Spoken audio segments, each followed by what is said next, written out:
we got to throw these lies out, okay? All these lies are out. We know that everything you told us is a lie. Tell us what happened to Caylee.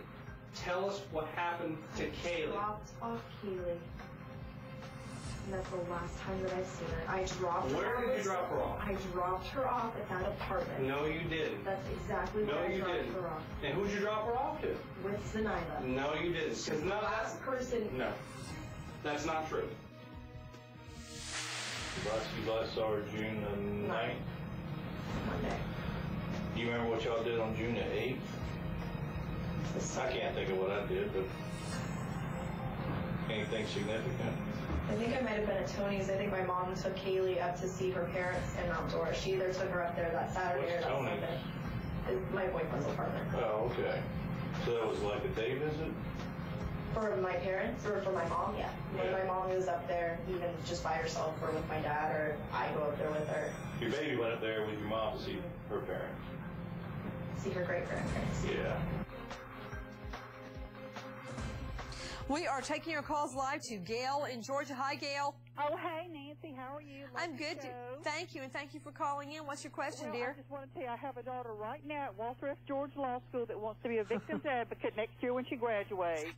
Well, power to her. Oh, thank you, thank you. My question is this. George and Cindy Anthony have known their daughter for a long time. Her manipulations are nothing new to them. Since Casey is not helping them with the search as they had hoped, can't they eliminate their problems with the protesters and so forth that they're having by refusing to house her and coming off the conditions of the bond and sending her back to jail with a little... To Leonard Padilla, can they come off the bond? Would they do that? You know them better than any of us. Well, the thing about it is, when we bailed out of Orlando, it was because of the safety situation that was starting to increase, and nobody believed us. And the thing about it is, they can get off that bond anytime, remove her, send her back to jail, and it's a lot safer for her and everybody else.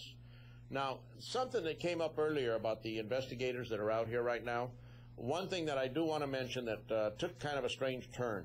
The attorney for the young lady that was with Casey for 9 days in the house and rode with her to the attorneys and back and forth, her attorney won't let her discuss anything with the investigators that are here from the FBI and Orlando Sheriff's Office because she didn't discuss it with Orlando Sheriff's Office before she left, and he's afraid that they might want to prosecute her for withholding information on some of the things that I guess Casey had told her. So I just wanted to straighten that out over and above what I had said before about them coming out here to talk to everybody. So, Leonard, bottom line, the female security person may know something that actually jeopardizes her own legal status? In talking to her attorney today, he said he could not, in good conscience, allow her to discuss anything, specifically some things that Casey had told her regarding Caylee, without talking to their bosses tomorrow in Orlando, and so she's not going to have the meeting today that was supposed to take place, and I didn't want you to think that I lied to you about that. Oh, I didn't.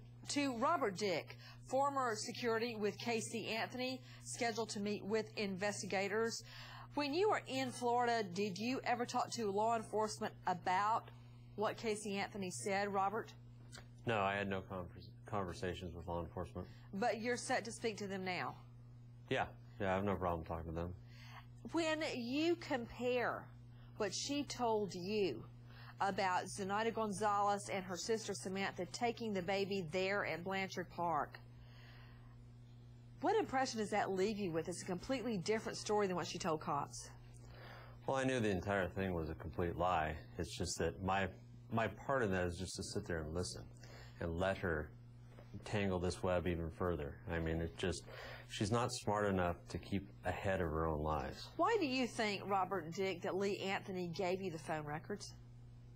You know, that's a big question in my mind. I mean, it's not... I mean, how did it get brought up? You just walked out of the house with the phone records? Well, he knew. I mean, that's something from an investigator standpoint that's very important. I mean, we want to know who they're calling. We want to know what's going on. So you don't know why he gave them to you? I don't, and that's what's troubling. I mean, I don't know why he thought of it. Had Lee Anthony ever heard, this is Casey's brother, ever heard of Zenaida Gonzalez before?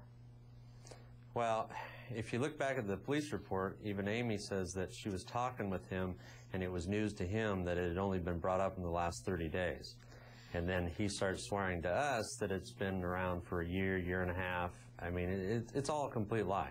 So, Leonard Padilla, are you telling me that the brother Lee Anthony is backtracking and changing his story to protect his sister? I think he's backtracking to protect himself more than his sister, because his involvement goes all the way back to July the 3rd, when his mother asked him to go out and find Casey. And if you look on those phone bills, there is a call in there that goes back to Lee's own phone. So it's not like he hadn't seen her, like he said in a couple of statements, in over 30 days. He had obviously contacted her. I don't know if it was just strictly on the phone or in person. But Lee's also the one that talked to parents into not taking a lie detector test after they'd agreed to it. And that is very damaging to his credibility from there forward. If you have nothing to hide, you take a lie detector test. You're not going to flunk it. FBI knows what they're doing, and they're specialists at that. But when Lee goes back into that house that day and tells the parents, don't take a lie detector test, he's using that to include himself in not taking the test. He's the one that didn't want to take it. Let's go out to a famed forensic scientist joining us tonight, Dr. Lawrence Kobolinsky. Is it possible additional forensic testing could be ordered at this juncture? Do they have enough of the samples for more testing, do you believe?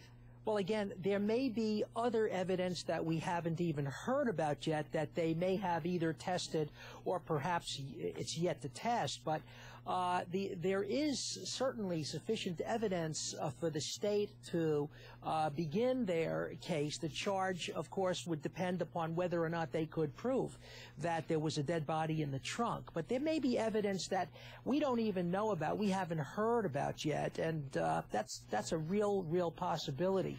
To Mike Brooks, what do you make of the 911 call from Casey Anthony demanding police come out right then and make an arrest? That's a far cry from what happened when Kelly went missing. Well, you know, maybe we're making a little bit of progress here, Nancy. It's the first thing we've ever heard come out of her mouth that was the truth. You know, so, but you know, this whole circus, if you will, at the Anthony house has got to stop. I mean, these people last night, they were way out of line, going onto their property, banging on the garage door. Police need to come out there and lock somebody up. To Nikki Pierce, tell me about the scuffle at the house last night.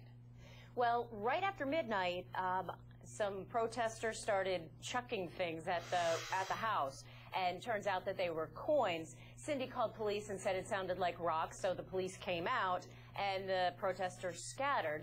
Then they left, and apparently the protesters came back. They went onto the property. They went and tried to bang on the garage. George came out and got in an altercation. I believe one of them actually grabbed him by his shirt and pulled him down the pulled him down the driveway. It ended with him turning the hose on them. And to Natisha Lance, our producer, standing by at the Anthony home, what's the scene now? The scene now, Nancy, is that the Guardian Angels actually just showed up, and they are the people who wear the red berets. They are around to keep the peace. Two of them are posted down at the end of the Anthony's property, and two of them are on the driveway. If you can see over my shoulder right here, there is a small group of protesters who are out here. They have their signs. There are some women. There is one woman who actually has a baby doll with her, saying that she can't have her own children, and it just disgusts her that Casey is not looking for her own. You know, Natisha, you're there every day. Has it dawned on Cindy and George Anthony that if their daughter told the truth, the protesters would go home? Well, I think that we don't know what's going on inside the home, but I do believe that George and Cindy are doing the best that they can to cope with the protesters. At certain points, Cindy has spoken to them. She has heard what they had to say. She's heard their frustrations, and they've gone back and forth. However, what the protesters really want is for Casey to come outside and to help or say something that will help people find Caylee. I don't think that would help anything for her to come outside.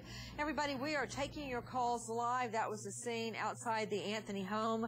And very quickly, as we go to break, a very special happy birthday wish to LA friend of the show, Simon. Happy birthday, Simon, and thanks for watching.